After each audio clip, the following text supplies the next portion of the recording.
I remember one time my mother dropped me off. Literally, I was like 13. She dropped me off at the juvenile detention center and was just like, she was like, bye, because this is where you're gonna end up if you don't, you know, start handling your business.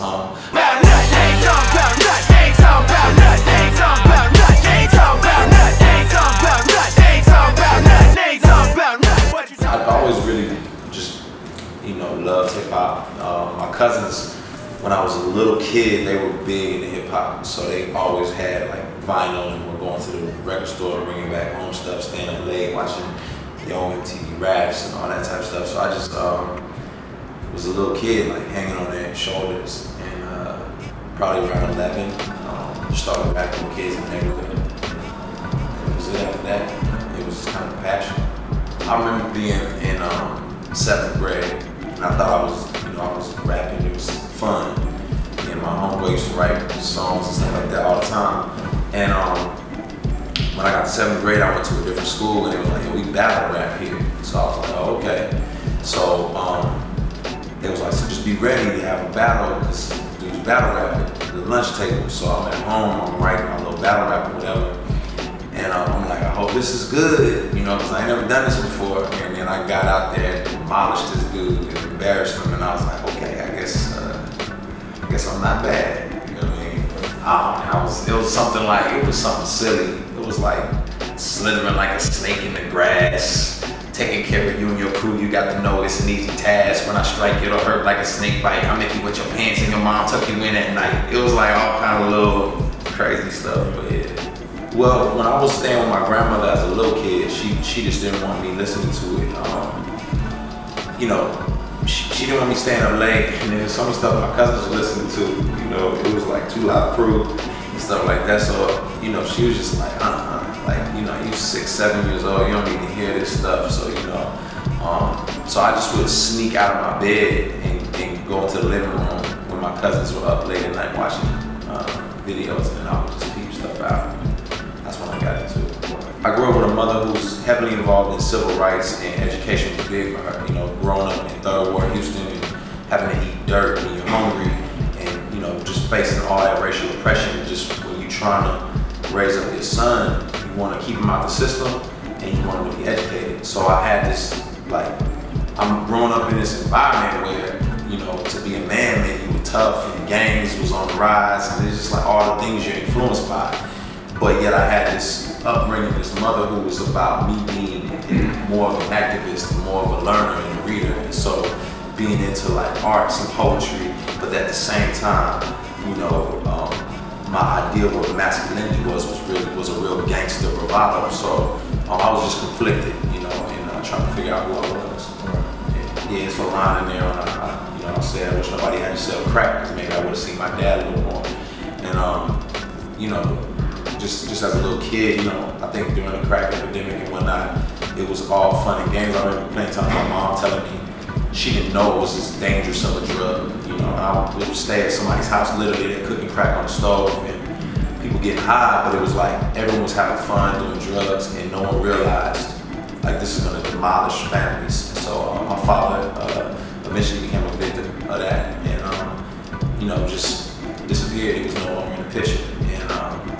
You know, so I didn't get to grow up and see him or have an experience with my father.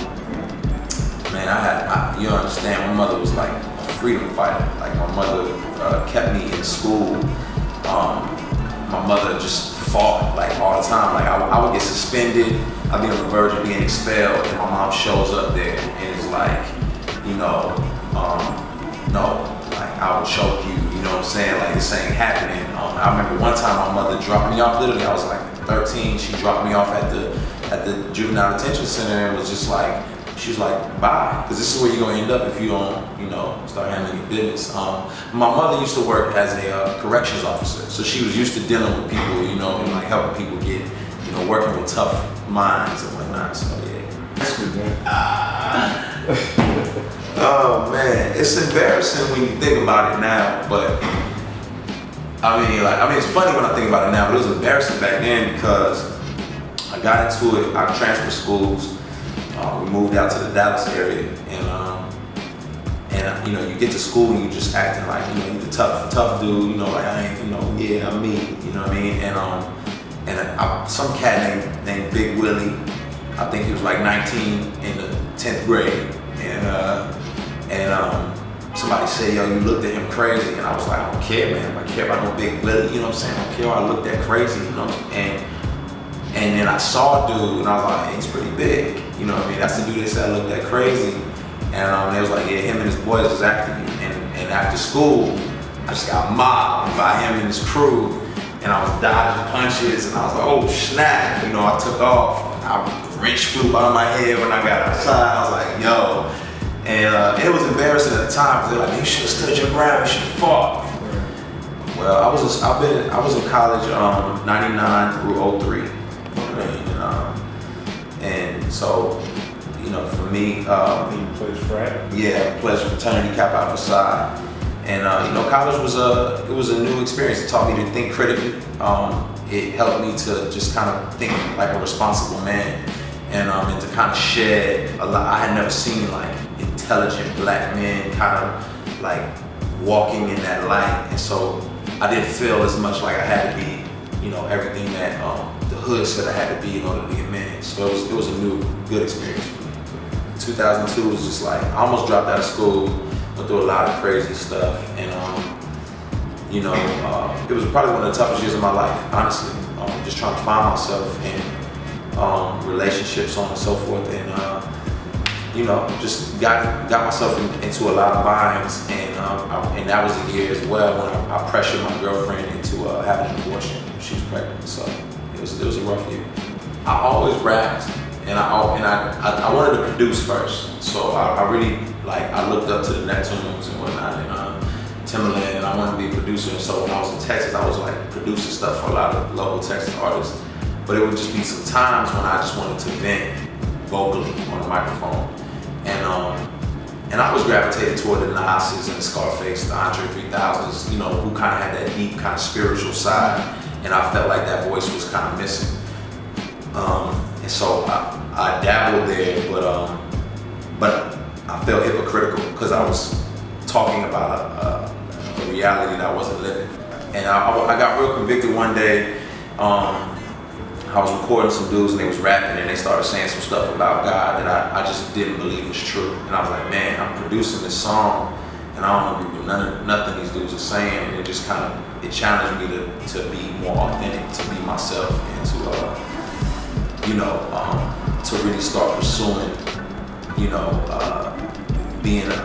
living the life that, you know, I felt like I should be living. Yeah. Makes sense. So at this time, this is like around the time Reach was formed? So what happened with Reach Records is I started volunteering at a detention center, and I was writing songs for the fellas there. And my man Ben, my partner now, he started volunteering there too. And we both, you know, kind of connected at the detention center, and he was like, man, you have a gift, let's record, you know, your songs. And I was like, bet. So went to a studio, recorded, you know, a couple songs, and they just really, people resonated with it. And he took it to this kind of inner city sports camp, and they loved it. And he was like, man, you know, like, I'm thinking label, I'm thinking album, I'm thinking the whole deal. And the only time it's frustrating for me is when the presuppositions come along with it. I'm not ashamed to be Christian. Like, I'm very proud of that. That's who I am. But I'm probably not what you think I am.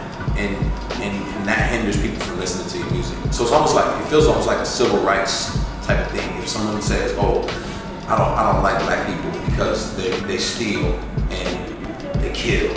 It's like, but I don't steal or kill. So what are you talking about? You know what I'm saying? You just pigeonhole me. I think it's what people do with my music, is they say, I don't deal with Christians in hip hop. That's just, it's corny. They're gonna preach stuff to me. You know, it's kind of like, well, you just, you know, made a very ignorant statement in saying that, and, you know, you just boxed me out. But I feel like everyone's hasn't been like that, and I've seen a giant shift as of late, and where people are way more interested and way more excited about the music that I bring to them. For a couple reasons, I didn't feature a lot of people on the album. One is because this is probably my most personal album. I'm writing a track about, you know, how I, you know, had an abortion, or problems with my mother or something like that, like a feature doesn't fit as much, you know what I mean? Like when Eminem writes, you know, the song I'm Sorry Mama, it's not like, oh, you know, I should put Royce on this one with me, you know what I mean? It's real personal, it's real intense, and that's kind of the feel that I had on this project. And on top of that, there's a part of me that just wanted to say, it's not about the features. You know, I think a lot of people feel like I want validation.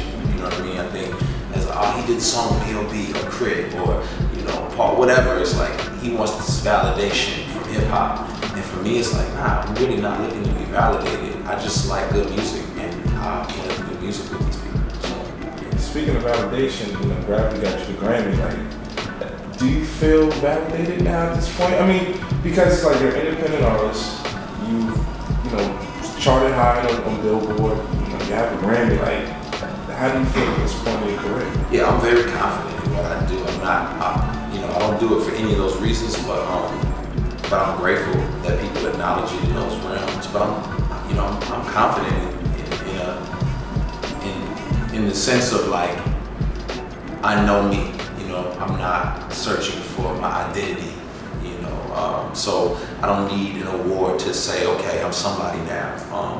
Whether or not they award me or whether or not anybody buys the next project, my identity's sealed. I'm secure, and you know, what you see is what you get. I believe in accountability. You know, I love hip hop like the next man.